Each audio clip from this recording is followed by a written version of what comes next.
To listen to ad-free episodes and premium bonus content, visit sinspod.co/Apple to subscribe on the Apple Podcast app on your mobile device. Hey listeners, we want to hear from you. Head over to our Fanlist page and send us your questions, leave us voicemail, or subscribe to ad-free and exclusive bonus content. Visit fanlist.com/sinsandsurvivors to connect with us today. The following episode discusses topics related to domestic violence, including detailed accounts and descriptions that some listeners might find distressing or triggering. Listener discretion is advised.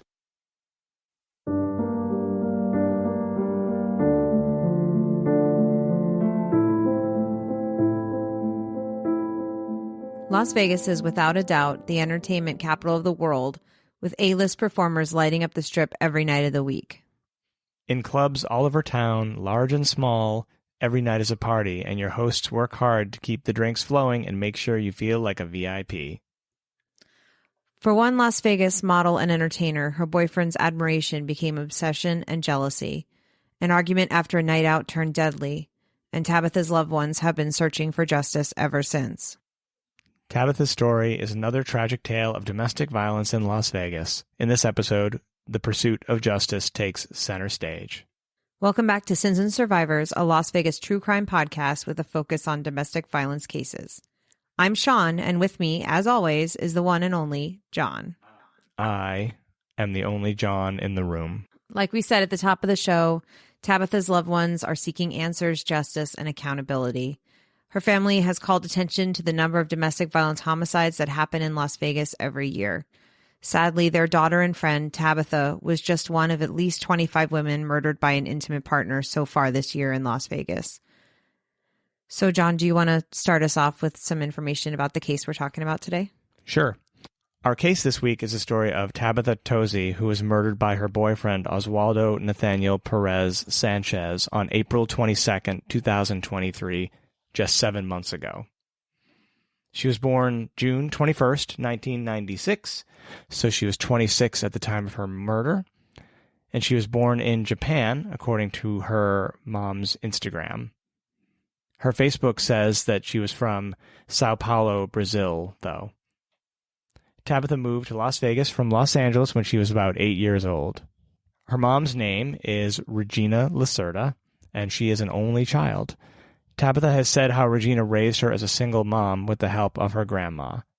Tabatha was the main breadwinner for her family, and she also supported her grandmother in Brazil, who has dementia. Her mother is quoted as saying, "She was my life. She was not only my daughter, she was my best friend." We have a lot of quotes about Tabatha, so I'm going to go through a few of them here to give you a sense of who she was. One of her teachers commented on her memorial website, which of course we will link in the show notes. "I had the privilege of being Tabby's teacher in 7th and 8th grade. She was a beautiful soul, and I deeply cherished the time we spent together in English and speech and debate. She had a fiery temperament, and I knew even then she would grow up to be a spirited young woman. I was always proud of her ability to face challenges and adversity, and it is a true loss that she was taken from us so soon." She was a graduate of Cimarron Memorial High School here in the Northwest Valley, and later graduated from esthetician school. She was extremely popular, as you may have already guessed, and very, very well liked. She worked in the Las Vegas club scene and had more than 37,000 followers on Instagram and almost 3,800 friends on Facebook. She was a dog mom who enjoyed writing poetry, which she often posted about on her second Instagram account. We'll get back to that later. And her very last Instagram post was her declaring her support for Brazil in the World Cup game. Her employer, Zai Las Vegas on Fremont Street, issued a statement saying, "Tabatha was an integral part of our team and she will never be forgotten." One of her friends described her by saying, "If you saw her, you saw light." And you'll start to see some recurring themes in the things that people say about her. Other things people have said about her include that she was very kind, loving, peaceful, inspirational to her friends, supportive, and empowering. Beautiful inside and out. She was described as a real-life guardian angel. That's part of the recurring theme. In fact, when you go through some of the Reddit threads that one of her friends posted, that's very much a recurring theme, that although she was obviously beautiful on the outside, that she was an amazing person on the inside too. And sometimes people would miss that. Regarding her alleged murderer, Oswaldo Nathaniel Perez Sanchez, And of course, Perez Sanchez is innocent until proven guilty in a court of law. But as we'll talk about in a little bit, Tabatha had a friend of hers with her when this all went down who witnessed the entire thing firsthand. Can I just jump in here real quick? Yes. I just want to add that Tabatha really believed in looking out for people and giving back. I saw a post on her Instagram where she was collecting donations in support of homeless people. So you can see that she really used her influencer status to help others. And as you mentioned, she had 37,000 fans and friends on Instagram. And in addition to all of those friends and her mom, Tabatha is being mourned by her chihuahua, Lulu. Following Tabatha's death, there was some reporting that Lulu was sitting at the door like she was waiting for Tabatha to come home. So back to, unfortunately, Oswaldo. Oswaldo Nathaniel Perez Sanchez, who went by Nate, is currently 27 years old. He was 26 at the time of the murder. He was born May 16th, 1996, and we could not find very much in local criminal history here in Las Vegas, although we did find an uncontested divorce in the family court with no children prior to meeting Tabatha. And as far as his personality goes, he has demonstrated very clearly that he was very much obsessed with Tabatha. The main evidence for that is that he got a tattoo of her face on his upper right arm while they were dating. So that doesn't seem like the most stable of behavior, but it does make him easier to identify. And when we post photos of him, we will be sure to include those photos as well. We don't know a ton about her relationship because most of her social media posts were about modeling, but we do know that Tabatha allegedly called her mom and a friend the morning of Saturday, April 22nd, the day of the murder, to say she was trying to get away from her boyfriend. Tabatha's mother said in an interview with Channel 13 here in Las Vegas that Tabatha and Oswaldo had a turbulent relationship and that Tabatha was basically done with him. Yeah, this is a quote from that interview. Regina said the day before the murder, Tabatha said to her, "Mom, I'm not happy. I'm trying to break up with him, but I'm afraid." And Regina asked Tabatha, "Of what?" Tabatha replied that she was afraid Oswaldo was going to do something to himself. And Regina then asked, "To himself or to you?" And Tabatha's friends told Channel 3 News that they didn't really know a lot about Tabatha's boyfriend because Tabatha and Oswaldo had been dating for less than 8 months. One friend said that she respected Tabatha's judgment and that she didn't feel like the friend and other friends needed to press Tabatha that she needed to leave Oswaldo or anything like that. As you mentioned, her friends believe that Oswaldo was obsessed with Tabatha and jealous, and which was indicated by that tattoo he got of her face before they even really started dating. And one friend had said that Oswaldo, he was more obsessed with Tabatha than he was in love with her, and that he didn't want to share her, and the light that she gave off, he didn't want to share that with the world.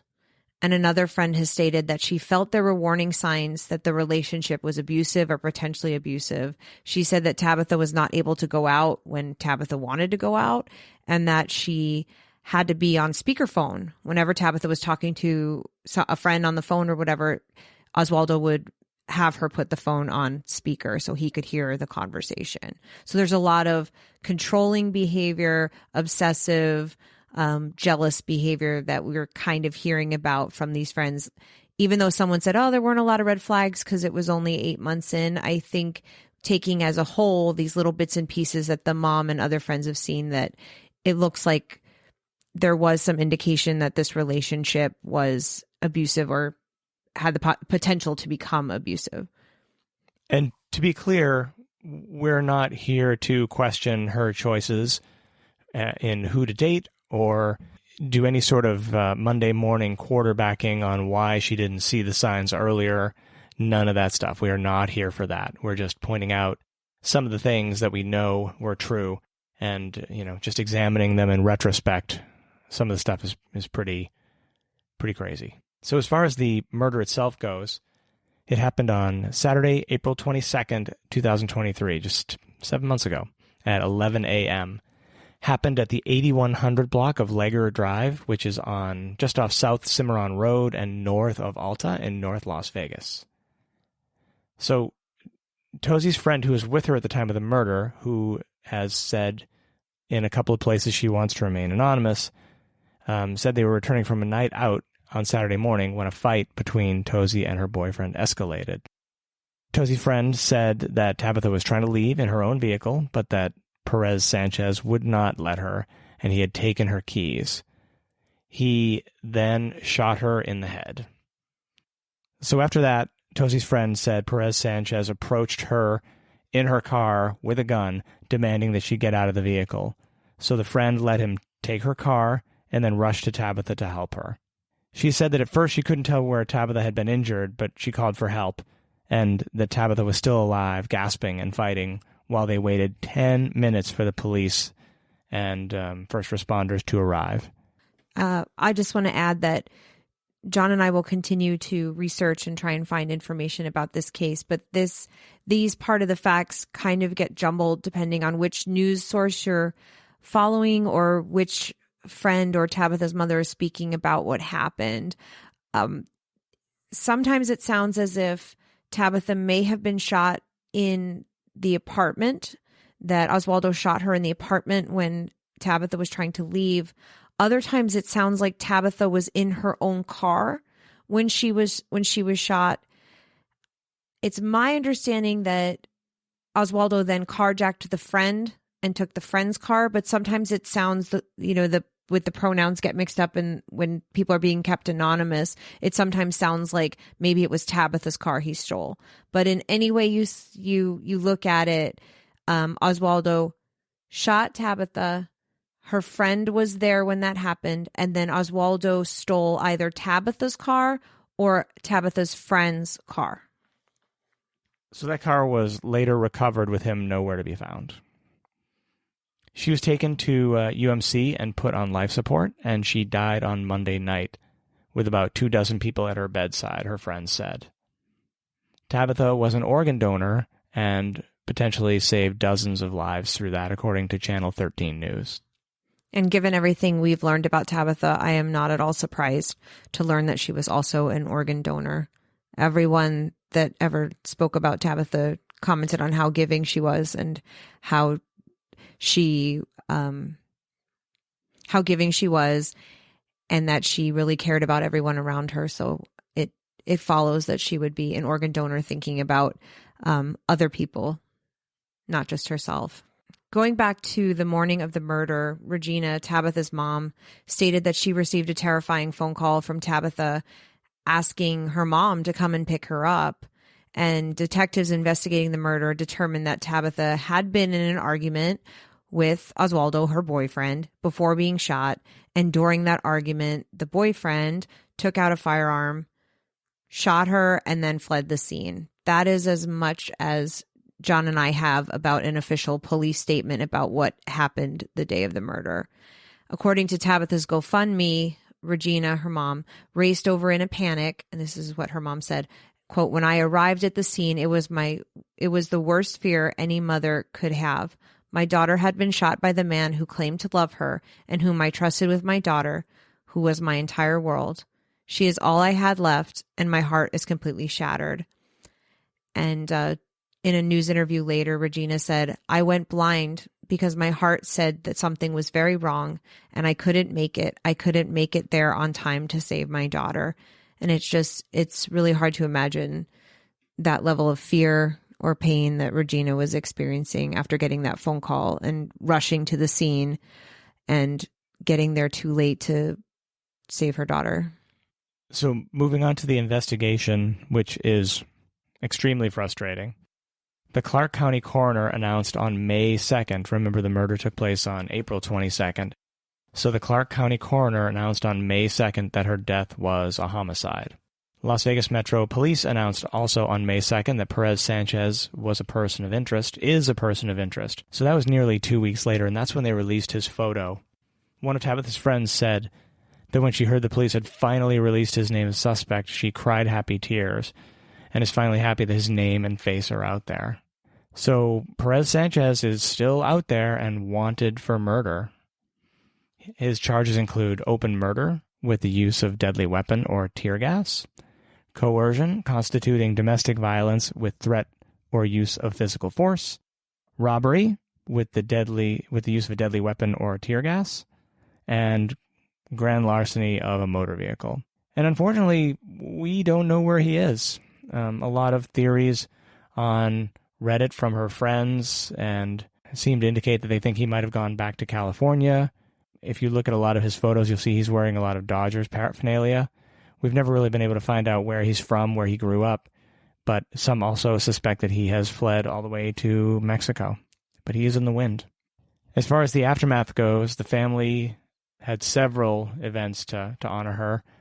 Her friends and family packed into a funeral which was open to the public, and it was standing room only at her funeral. They also had a candlelight vigil and gathered in a local park to celebrate her life. And it's important to know that many of her friends and family are still working very hard to find Oswaldo and bring him to justice, and to keep Tabatha's story at the front of people's minds. Yeah, most recently on October 22nd, 2023, so just a couple weeks ago, her friends and family held a peaceful protest because Oswaldo hadn't been apprehended yet.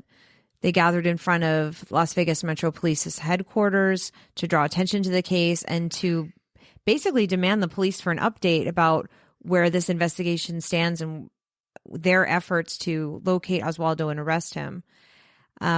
With his photo being released 10 days after her murder, when the police had a friend as an eyewitness and Oswaldo took off in that car, like I said, it was either Tabatha's car or her friend's car, it's completely understandable why her friends and family are asking these questions, kind of like, what took so long? What was the delay? And what have you done for me lately? I can't even imagine what those 10 days must have been like for her family, and really all the time since then, but especially the friend who's an eyewitness to what happened, who had a gun pointed in her face and her car stolen and her friend killed in front of her. So as her mom rightly alluded to, someone can get anywhere in the time that it took them to announce who the person of interest was. Yeah. And her friends and family have expressed intense frustration over that, not only because it took the cops 10 days before Oswaldo was even named as a suspect, but also that it took 10 minutes for them to get there while Tabatha was bleeding and dying. And the family also feels betrayed by Oswaldo. Regina and Tabatha's friends have said how they trusted him and trusted him with Tabatha. And at the protest, Regina said that she knows that Oswaldo's arrest and conviction won't bring Tabatha back to her, but, quote, I need to do this. I'm going to fight until my last breath. I'm going to be here fighting for justice. Tabatha's friends and family are demanding Oswaldo turn himself in and are pleading with anyone who might be helping him or hiding him to come forward and do the right thing. Many of them have expressed how his arrest would take a weight off their shoulders, but particularly Regina's shoulders. And they think about all of Tabatha's fans and friends and the Las Vegas community at large who want to see justice in this case. And Tabatha's family and friends have also spoken out about their desire to raise awareness of domestic violence killings in light of Tabatha's death and domestic violence in general, encouraging women to find a trusted person or resource to go to for help. As John mentioned, Tabatha was a poet and had a whole separate Instagram account that was dedicated to her poetry. I want to share one of her poems with all of you. This one is called Traditional. I don't believe you have to be strictly traditional. I believe in the beauty of trying new dishes and lifting your soul. You don't have to be society's normal. Don't fit into the norm that's been bestowed upon. Fit into that short dress if it makes you feel long. Don't make yourself small so that others feel more comfortable picking out your flaws. Make noise even when they try to silence you. Speak up even when it's just you two. Teach them to respect you.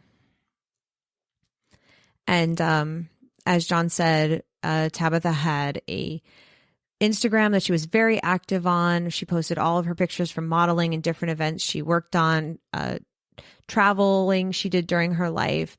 And one post that she made really stood out to me, and I wanted to share it with everyone as well.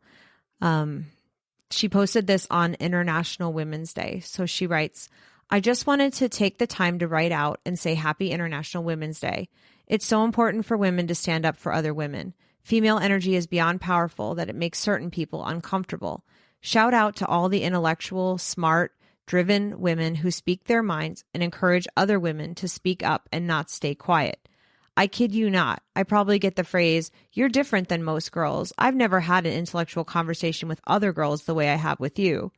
As much as I take that as a compliment, I know there are so many girls like me or beyond me, women out of this world who are fighting to make a difference, and I don't want someone to put other girls down in order to make me feel smart. To be honest, many times men tend to focus more on our outer beauty than our beautiful minds. Beauty tends to distract a shallow heart. Shout out to men who can recognize female energy and want to take the time to undress our minds rather than just our bodies. There is more to women than their bodies. You don't have to be modest in order to be respected, nor does wanting to be more modest make you less uplifting. Women need to be heard, not just looked at, is a quote I made, and I stand for it.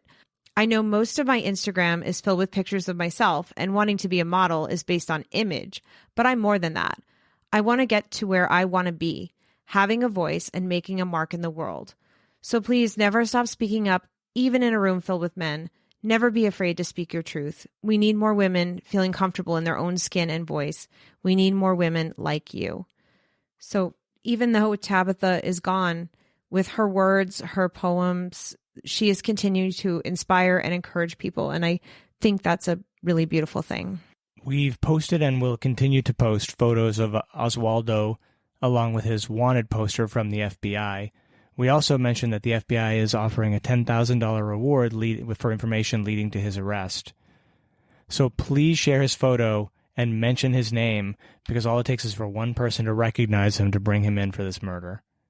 Anyone with information should call Las Vegas Metro Police Homicide at 702-828-3521 or contact Crime Stoppers of Nevada at 702-385-5555. And we should also mention that he is considered to be armed and dangerous, and you should under no circumstances approach him or confront him yourself. Leave that to law enforcement. Let them do it. We'll share a link to the Justice for Tabatha Tozzi case in the show notes, and we and of course our friends and family would appreciate if you would like their Facebook page, share the information about Tabatha's case. In the meantime, please check out our show notes on sinsandsurvivors.com and share the information about Tabatha's case and share the most wanted poster for Oswaldo. He is out there somewhere, and we will continue to share updates on this case, and hopefully we'll be able to tell you soon that he's been apprehended. Thanks again for listening and sharing, because what happens here happens everywhere.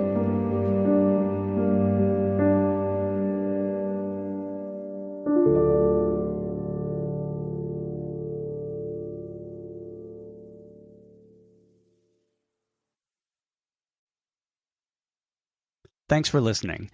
Visit sinspod.co/subscribe for exclusive bonus content and to listen ad-free. Remember to like and follow us on Instagram, Facebook, TikTok, and Threads at Sins and Survivors. If you're enjoying the podcast, please leave us a review on your podcast platform of choice. You can contact us at questions@sinsandsurvivors.com. If you or someone you know is affected by domestic violence or needs support, please reach out to local resources or the National Domestic Violence Hotline. A list of resources is available on our website, sinsandsurvivors.com. Sins and Survivors, a Las Vegas true crime podcast, is researched, written, and produced by your hosts, Shaun and John. The information shared in this podcast is accurate at the time of recording. If you have questions, concerns, or corrections, please email us. Links to source material for this episode can be found on our website, sinsandsurvivors.com. The views and opinions expressed in this podcast are solely those of the podcast creators, hosts, and their guests. All individuals are innocent until proven guilty. This content does not constitute legal advice. Listeners are encouraged to consult with legal professionals for guidance.